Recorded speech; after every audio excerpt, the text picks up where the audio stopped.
சேரியில் இருக்கிற தலித் இளைஞர்களும் போதப்பட்டால் இந்த நாடு தாங்காது என்பதை வன்னியர்கள் புரிந்து கொள்ள வேண்டும். வணக்கம், இது கள்ளிப்பாடி சேதுபதியின் குரல்.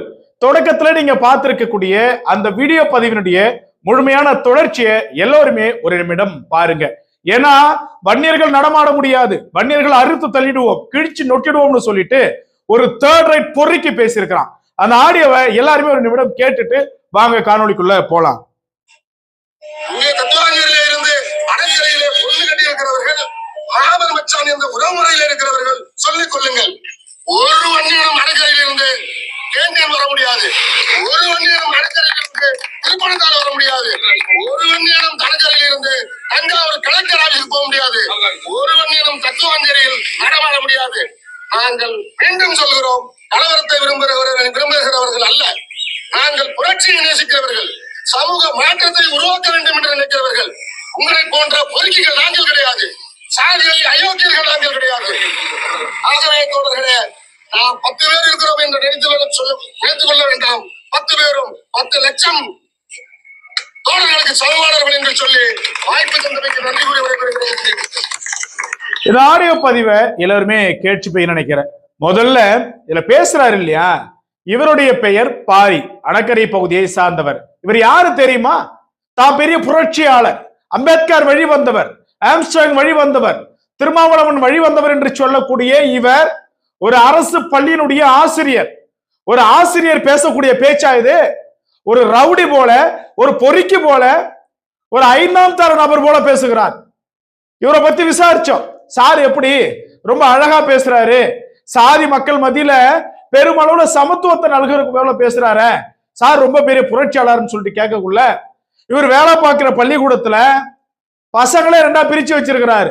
படையாச்சி பசங்க ஒரு பக்கம், அடுத்த தலித் பசங்க ஒரு பக்கம் பிரிச்சு வச்சு, தலித் பசங்க எல்லாம் இவர் வழி பின்பற்றக்கூடியவர்கள், படையாச்சி பசங்க எல்லாம் இவருக்கு அவங்களுக்கு சம்மதமே கிடையாது. இவருடைய சாதிய உணர்வு எந்த அளவுக்கு இருக்குதுன்னா, தீண்டாமை எந்த இடத்தில் ஒழிக்கப்பட வேண்டும் என்று அனைவரும் சமம் என்று சொல்லி பள்ளிக்கூடம் உருவாக்கப்பட்டதோ அதே பள்ளிக்கூடத்துல இவர் பெரும் சாதிய ஒரு உச்சத்தை உருவெடுத்திருக்கிறார். பசங்களுக்குள்ள ஒரு சாதிய பிரிவினையை உருவெடுத்திருக்கிறார். நீ கொடியாத்த வந்தனா கொடியேத்திட்டு போ, மாறா உன்னை கொடியாத்த கூடாது அவன் சொன்னானோ அவன் மேல நீ என்ன பண்ணும்? அம்பேத்கர் சொல்லியிருக்கிறாரா வன்னியனை நடமாட விடக்கூடாது, வன்னியனை வந்தா வெட்டுங்க, அருங்க, வன்னியன் வந்தா என்ன நாள் பண்ணுங்க அம்பேத்கர் சொல்லியிருக்கிறாரா? அப்புறம் என்ன வெங்காயத்தோட நீங்க எல்லாம் அம்பேத்கரை பின்பற்றுறீங்க? அம்பேத்கர் எதுக்காக சட்டம் எழுதினாரு? அவர் எழுதிய சட்டம் எதற்கு? எந்த பிரச்சனையும் வரக்கூடாது, சட்டம் சாமானியனுக்கும் துணை நிற்கும்னு சொல்லிட்டு அம்பேத்கர் சட்டத்தை ஏற்றினார். அந்த அம்பேத்கர் வழியை பின்பற்றி நொட்டக்கூடிய நீங்கள் உன் கொடியை ஏத்தக்கூடாதுன்னு ஒரு வன்னியர் சொன்னாரு, இல்ல பெரிய ஒரு கட்சியை சார்ந்தவங்க சொன்னாங்கன்னா நீ என்ன பண்ணணும்? நேரா போலீஸ் ஸ்டேஷன் போ. யார் அந்த பர்டிகுலர் பர்சன், அந்த நபர் மேல நீங்க வழக்க கூட போலீஸ் நடவடிக்கை எடுக்கட்டும். அதை விட்டு அணகர்ல இருக்கக்கூடிய ஒரு வன்னியர் கூட தத்துவஞ்சேரி போக முடியாது, திருவிடை மருத்து போக முடியாது, தஞ்சாவூர் கலெக்டர் ஆபீஸ் போக முடியாது. நீ என்ன ஒப்ப விட்டு ரோடாது? இல்ல நீங்க அதான் பட்டா போட்டு கீழ்ச்சி வச்சிருக்கியாங்க? என்னமோ ரொம்ப எல்லா வன்னியரும் பேசுறதுக்கு உனக்கு யார் உரிமை கொடுத்தா? முதல்ல நீ ஏன் வன்னியர்னு பேசுற? குப்படோ சுப்பனோ உன்னை ஏதாவது சொன்னானா நீ என்ன பண்ணணும்? போயிட்டு கேஸ போடு. அதான் வச்சிருக்கிய சட்டம் பிசிஆர்னு போடு, அதுல போடு. அதை விட்டு ஒரு வன்னியனும் நடமாட முடியாதுன்னா அவ்வளவு பெரிய இதா? அந்த அளவுக்கு இருக்கா உள்ள? 10 பேர் என்ன 10 லட்சம் பேருக்கு சமாங்கிற? உனக்கு வாயே வரல பேசுறதுக்கு, நீ பேசுற. சாதி மோதலை உருவாக்கக்கூடிய பேச்சு இது, சாதி கலவரத்தை தூண்டக்கூடிய பேச்சு இது. இதையெல்லாம் பார்த்துட்டு காவல்துறை என்ன பண்ண புகார் கொடுத்திருக்காங்க. பாமக தரப்புல, வன்னியர் சங்க தரப்புல புகார் கொடுத்திருக்கிறாங்க. அந்த நபர் மேல உள்ள தூக்கி போட்டாங்களா? தலித் இளைஞர்கள் சாதியை ஒழிக்க வேண்டும் என்றால் கழுத்தை கருவறுக்க வேண்டுமா? என்ன கேடு கட்ட பேச்சு இது?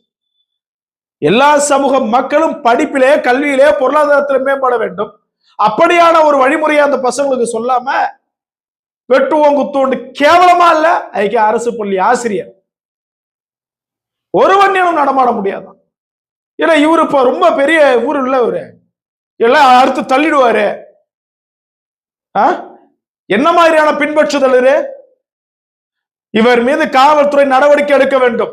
இன்னொன்னு, இவருடைய அரசு பள்ளியினுடைய பணி என்பது பறிமுதல் செய்யப்பட வேண்டும், பறிக்கப்பட வேண்டும். இந்த மாதிரியான ஒரு ஆசிரியர் பள்ளிக்கூடத்துல இருந்தா கேவலம். இதை விட ஒரு இழுக்கு செயல் எதுவுமே கிடையாது. அந்த பசங்களுடைய வாழ்வாதாரமே நாளைய தலைமுறையை சந்தி சிரிச்சிடும். சாதியை பத்தி பேசுறதுக்கு பொது இடத்துல எவன் அனுமதி கொடுத்தான்? இதெல்லாம் பெருசா தெரியாது காவல்துறைக்கு. ஒரு இடத்துல ஒருத்தவங்க இது பண்ண வராங்க, பர்சனல் மோட்டிவ் இருக்குது, இல்ல கட்சி ரீதியான மோட்டிவ் இருக்குதுன்னா நீ பர்டிகுலர் பர்சனை குறிப்பிட்டு நீ மென்ஷன் பண்ணு. வன்னியர்களுக்கு நாங்கள் எதிரில்லை, நீங்க பாதுகாப்பா இருக்கிறீங்களா? எங்க நீங்க பாதுகாப்பா இருக்கிறீங்க? அப்பேற்பட்ட அவசியம் எங்களுக்கு கிடையாது. அப்படி எந்த ஒரு இடத்திலும் நாங்கள் இருப்பது கிடையாது.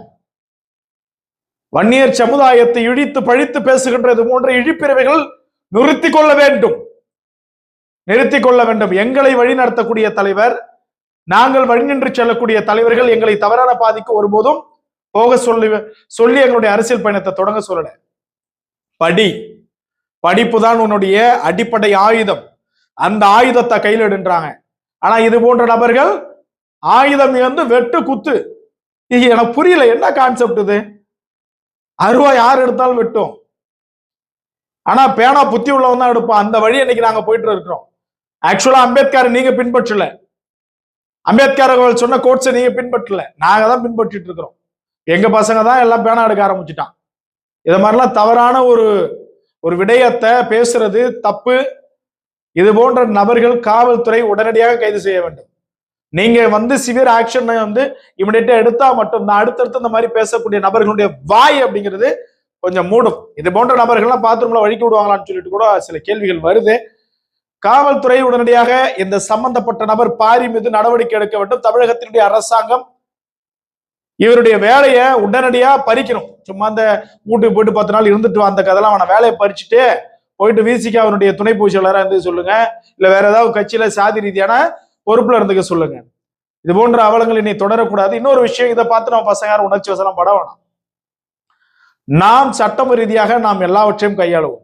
சட்டம் நமக்கு சாதகமா இல்லைன்னாலும் இது போன்ற இழிப்பிறவனுடைய பேச்சு சட்டத்திற்கு எதிரானது. நாம் அதை சட்ட ரீதியாக வென்று காட்டும் என்று தெரிவித்துக் கொண்டு மீண்டும் ஒரு காணொளியில் உங்களை சந்திக்கிறேன். அதுவரை உங்களிடமிருந்து விடைபெறுவது உங்கள் கள்ளிப்பாட்டி சேதுபதி. நன்றி, வணக்கம்.